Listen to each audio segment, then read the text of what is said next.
Eyes up here in 3, 2, and 1.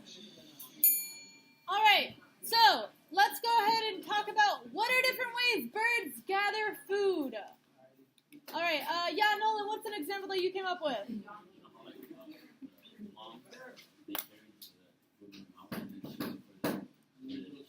Yeah, so regurgitate, that's a good word. Can you say what regurgitate means? Maybe not everyone knows what that word is. Yeah, when you're regurgitating. So the way that I remember is like regurgitate. Bleh. So yeah, one way that birds get their food is that the mama bird comes in, swoops in, and regurgitates its food for its chicks. What's another example of how birds gather their food? Yes. To what? All right, some birds' beaks can have them shovel dirt to pick at bugs. Okay. What's another example? Yes? All right, we have some birds that dive into the ocean, right? Kind of scoop fish out of the water. Right here, guys, listen up. So I have here this type of like water canister thing, but it's like a model of a hummingbird's long beak. What it does is this long beak comes by, hits the flower, and it does what? Yeah, it extracts nectar. It has a long, slim beak to do that. What are other shapes of beaks that we see birds doing? Like this? So they'll, what are, the what? The what, Melanie? The worms in the soil. Okay, yeah, they'll pick at worms at the soil.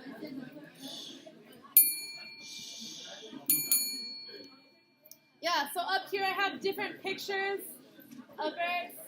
My table in the back. If you guys are going to work with each other, I need you guys to model listening to instructions.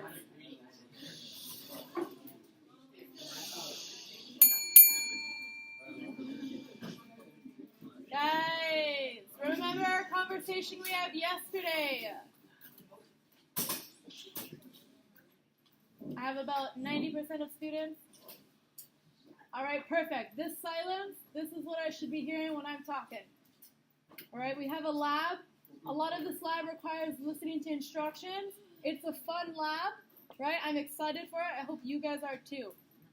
All right, so if you guys look at the board, I have images of different birds. Some beaks will crack open seeds to extract. You see this bird with a peanut, it's going to crack it open. We have this woodpecker. It used its beak to open up a tree. This toucan, it breaks. It has a very large beak, and it'll crack open different fruit. This pelican scoops its food out of the water. So why did I ask you this question? Well, I wanted, again, to go over what we learned yesterday. We talked about variation in species, right? What's a variation in species mean? I do, yeah, but different what? Sizes?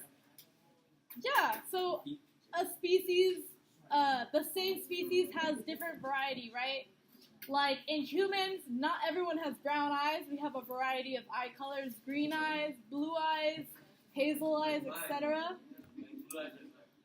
And so variation in species allow a species to adapt better and to survive better. So I'm going to quickly play the I'm going to quickly play the 6-minute video about variation in species.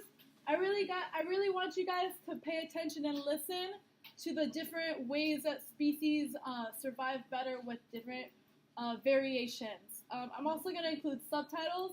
I'll pause it when there's key points. When I pause it, I would love to see hands to explain what the speaker said. That's probably the most important thing. All right? I'm going to play this video for us. And if you were absent yesterday, this is a perfect way to understand what we did yesterday and to catch up. Wrong way.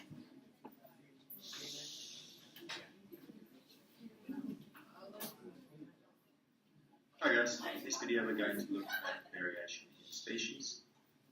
We're going to talk about what variation in species is and what species have variation.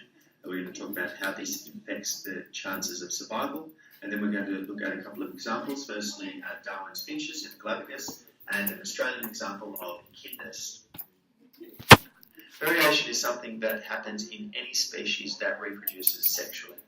This sexual reproduction allows for this variation and this genes being spread around. So what do you notice about the variation in these dogs? They're what, Nolan? Yeah, they have different colors. Good observation. All right. I'm going to play the video when we're all quiet.